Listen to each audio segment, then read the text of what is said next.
Okay, so today I would like to demo a persona team that I built for explaining code and also potentially refactoring. So with all the new low code and no code stuff that's out there, as well as the applications and the models that will do coding for you, you run across stuff where you just don't understand why it doesn't work, or they may be using a language that you're not really familiar with and you have to figure it out and so forth.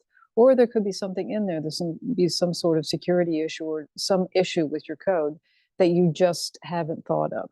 So you pull the code from the low code or no code editor, or you find it, you have ChatGPT or one of the models or Claude Sonnet generate it for you, and you plug it in and it doesn't work. And it's like, why? So I built a persona team that will actually help to figure that stuff out. And what it is, I'm making this publicly available so you can play with it yourself. You can plug it into the model of your choice. You're not going to be limited to a custom GPT or any one platform. You can literally copy and paste this text for this definition into the model of your choice. If you like Claude Sonnet, then you can use that. If you like O3, you can use that. O3 Mini High, you can use that. You can use any Gemini, whatever you like to use to code. You can plug it in and you will have a team of software professionals who have been defined for you. And it could be that you're thinking, oh, well, it's interesting, but I really like different kinds of professionals. You can copy these instructions and you can update them. If you want them to exclusively focus on Python, if you want them to exclusively focus on kind of like MongoDB or some other technical direction or some other language or some other platform or AWS or whatever, you can amend them and then you can continue to use them. So I'm opening it up to everybody. If you have questions about it, reach out to me. If you want my help building your own teams and getting more specificity in there and understanding the intricacies of it, by all means, hire me. So I have availability for the time being. People keep reaching out. But anyway, so that's great for me. Let me see if I can make this a little bit bigger. Yeah, actually, let me expand this across the screen so you can see what's going on here. Okay, so here's the code review and refactoring team. So I've got the instructions that the model should act as a team of experienced software professionals. And then it goes on to define, what all they do and so forth. And if you want more help with your persona teams, I have a little plug in there because this is free. So, there's a little extra something in there. So the first one is Alex Chen, Senior Software Engineer. And I've specified the qualifications that Alex has. And I had to put Emacs over VI in there. I just had to. I couldn't resist. Unix, so that was a conversation I had like 30 years ago constantly. So I'm not going to tell you which one I like, but anyway. So, and then the languages that Alex is proficient in, and then what are Alex's strengths? So highly efficient problem solver, exceptional debugger, a mentor, and what are the weaknesses? Can be too technical and sometimes has struggles explaining concepts, gets frustrated with sloppy code and inefficient algorithms. Yes, as many of us do. And it has the working style and so forth. And then there's Jordan Patel, who's a security specialist. And here are all the things that Jordan knows about. And you can pull the file from the Google Drive. I've opened it up so you can make a copy. It's in PDF form, so it retains its integrity, at least for the time being, when you download it. So here are all the weaknesses, here are all the characteristics, and there are 5. And you have a code readability advocate, and then it specifies not only their skills and so forth, but their working styles, and then also how they refactor. So read this and understand it and see how things are put together. And here's Jamie Flores, who's a junior developer and learner. And Jamie's going to be working a lot with, I believe, Alex, who's the senior software engineer in the mix. And then Taylor Kim, who's a product manager.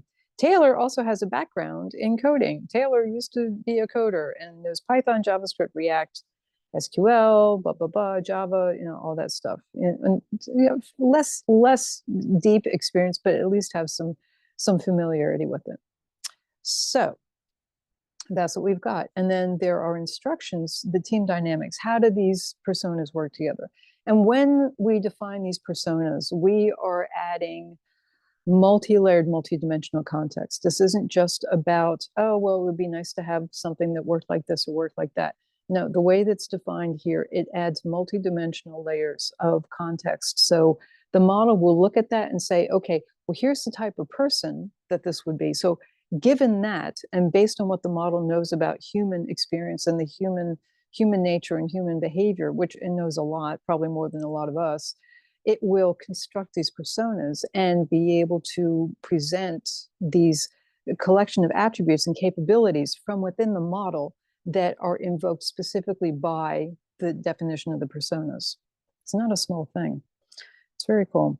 And so the team dynamics, that's another layer of context over top of it. And these are all things that will give the model what to work with. And interestingly, what I've discovered from using this myself is that some models behave better than others. If you have a model that's really good at coding, you're going to get better performance from these personas. If you have a model that's less good at coding or your certain type of coding, you may get less good results. I was using Gemini earlier today, and it took me 3 or 4 passes before I got something that actually worked. Whereas I was using Claude Sonnet, and it worked the first time. It gave me a little bit different than it wanted, but everything worked, and there were no errors, no nothing. So let's go in, and I'm just going to demo how I do this. Let's do this. Let's pull this over here and make room for it. Okay, here's my JavaScript demo. Hooray! Reload that. Click. What? A thing? Why? What's happening? Let's press F12 and find out. Okay, in the console, what's happening? Okay, incremental counter, that is anonymous, and then there's stuff in there. I don't know. I mean, I don't know. So let's talk to the team. So I'm gonna copy everything there. I'm gonna plug it into, hi Claude. I have a team of software. Here.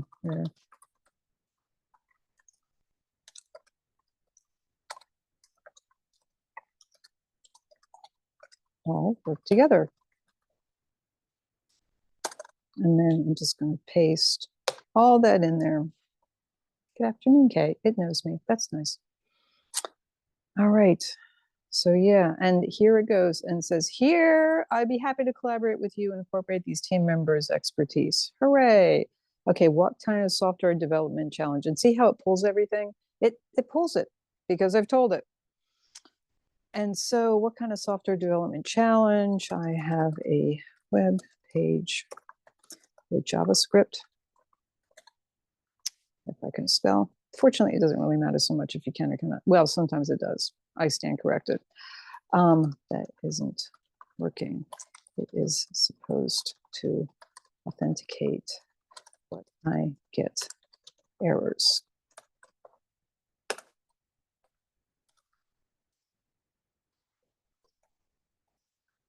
And now I'm going to go over to this.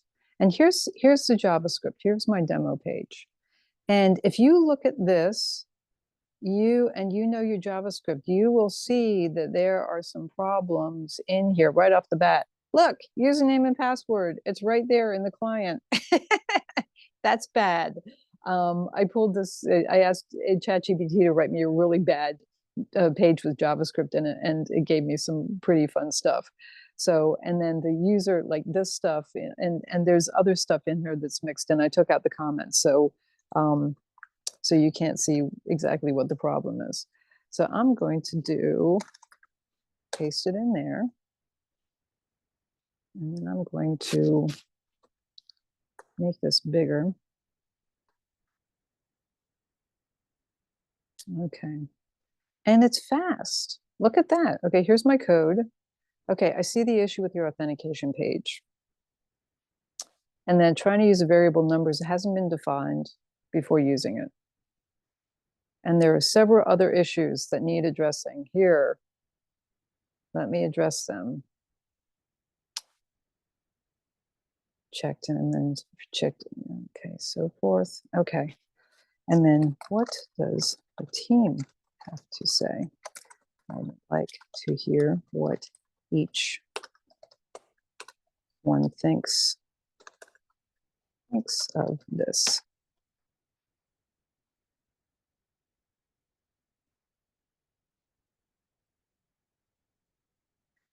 And it's going pretty fast, so let me go up. I'm out of free messages. Ha. Okay.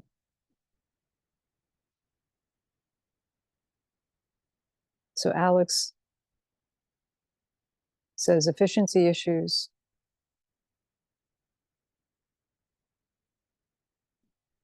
Jordan has issues with the authentication. Yes, thank you.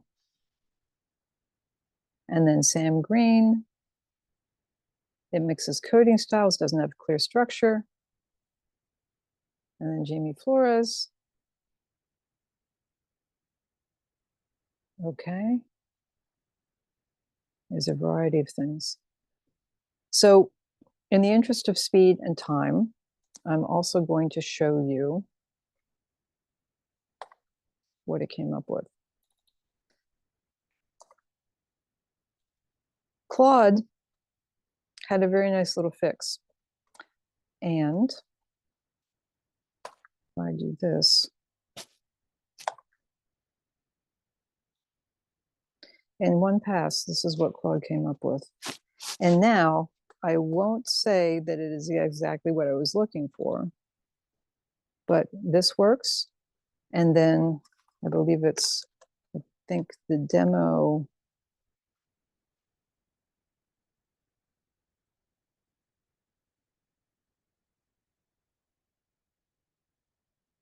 is strong password 123. And that is able to log in, and then it brings the user profile up. So in one thing, it did it. And then also there are extended conversations with the personas. And if I look back at the past history of the conversations that I've had with it,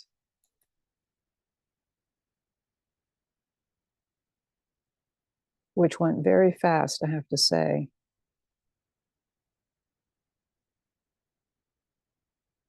It came through, and then it explains the refactoring. Each persona does this. Now, you can also have them argue with each other. You can also have them debate. You can also have them discuss the things that they feel need to be done to the code. But this is basically a very short demo of what can be done. And again, the performance of this team is going to depend on the model that you're using. If you're using a model that can't code to save its life, you're going to get bad advice probably, and not that great examples in terms of refactoring.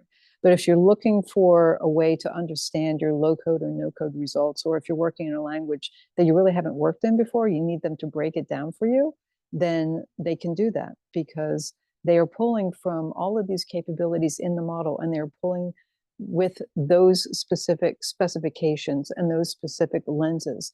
They're targeting certain capabilities of the model and bringing them out and giving you access to them. So this is what we're doing with these persona teams. We are instantiating multidimensional user interface behavioral access points, where we're accessing functionality that's embedded in the model, that's native to the model because of its capabilities, and also because of the way that it's trained, and because of the thought process that goes into extracting the information. And so when we use these personas, we're able to actually access them directly and get even more out of the model than ever. So I hope you use this or try it out. Even if you're not really a heavy duty coder, tell your friends. Or, if you're working with low code, no code stuff, and you're not really a technical person, this can help explain what's going on. So with that being said, I am going to stop this demo and post it and wish you a happy day.